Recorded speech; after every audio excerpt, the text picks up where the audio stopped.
मैं डॉक्टर पप्पूराम कोहली, सह आचार्य राजनीति विज्ञान, राजेश पायलट, राजकीय स्नातकोत्तर महाविद्यालय लालसोट।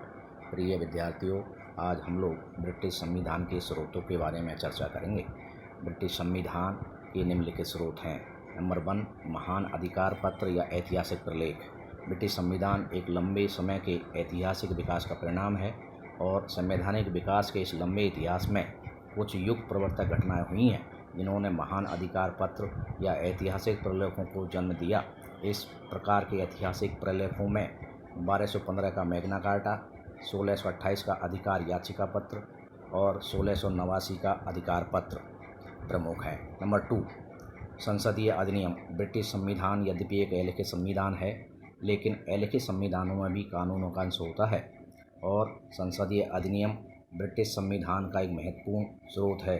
मताधिकार, निर्वाचन पद्धतियों, संसद के दोनों सदनों के पारस्परिक संबंधों और सार्वजनिक अधिकारियों के अधिकारों तथा कर्तव्य आदि के संबंध में संसद के द्वारा समय समय पर महत्वपूर्ण अधिनियम पारित किए गए हैं और ये संसदीय अधिनियम भी संविधान के स्रोत हैं। संसदीय अधिनियमों और परिनियमों में निम्नलिखित प्रमुख हैं। बंदी प्रत्यक्षीकरण अधिनियम 1679, व्यवस्था अधिनियम 1701, स्कॉटलैंड के मिलने का अधिनियम 1737 आदि प्रमुख। नंबर 3, न्यायिक निर्णय। न्यायिक निर्णयों का प्रत्येक देश के संविधान के विकास में महत्वपूर्ण योग होता है। ब्रिटिश संविधान में यद्यपि अमेरिका संविधान की भांति न्यायिक पुनर्विलोकन की व्यवस्था नहीं है, लेकिन न्यायालयों ने संविधान के विकास में पर्याप्त योगदान दिया है। ब्रिटिश नागरिकों की स्वतंत्रता तो प्रमुख अधिक सीमा तक न्यायिक निर्णयों का ही परिणाम है। उदाहरण के लिए बिल्किस बनाम वुड के अभियोग में निर्णय किया गया था कि किसी अनाम निर्दिष्ट व्यक्ति की तलाशी अथवा उसके कागजात के अधिकार में लेने का सामान्य अधिपत्र अवैध है। सामरसेट के अभियोग में ब्रिटेन से दासता के अंत करने की घोषणा की गई है। हावल के अभियोग में न्यायाधीशों की स्वतंत्रता की गारंटी की गई और सुप्रसिद्ध बुसेल अभियोग के आधार पर जूरियों की स्वतंत्रता की दृढ़ स्थापना हुई।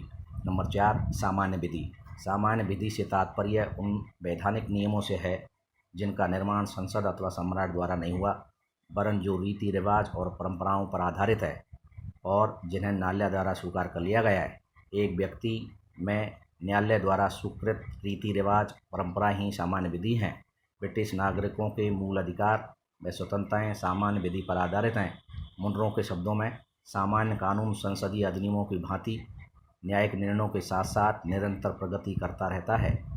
सम्राट के विशेषाधिकार, संसद की सर्वोच्चता, फौजदारी अधिनियमों में जूरी व्यवस्था, ब्रिटिश जनता के विचार व्यक्त करने और भाषण की स्वतंत्रता के अधिकार आदि सामान्य कानूनों पर आधारित है। नंबर 5, प्रथाएं और परंपराएं। वैसे प्रथाएं और परंपराएं सभी संविधानों का एक स्रोत होती हैं, लेकिन ब्रिटिश संविधान अलिखित और विकसित होने के कारण प्रथाएं और परंपराएं सर्वाधिक महत्वपूर्ण स्रोत हैं। ब्रिटिश संविधान की अनेक महत्वपूर्ण बातें विशेष रूप से संसदीय व्यवस्था पूर्णतया प्रथाओं और परंपराओं पर ही आधारित है।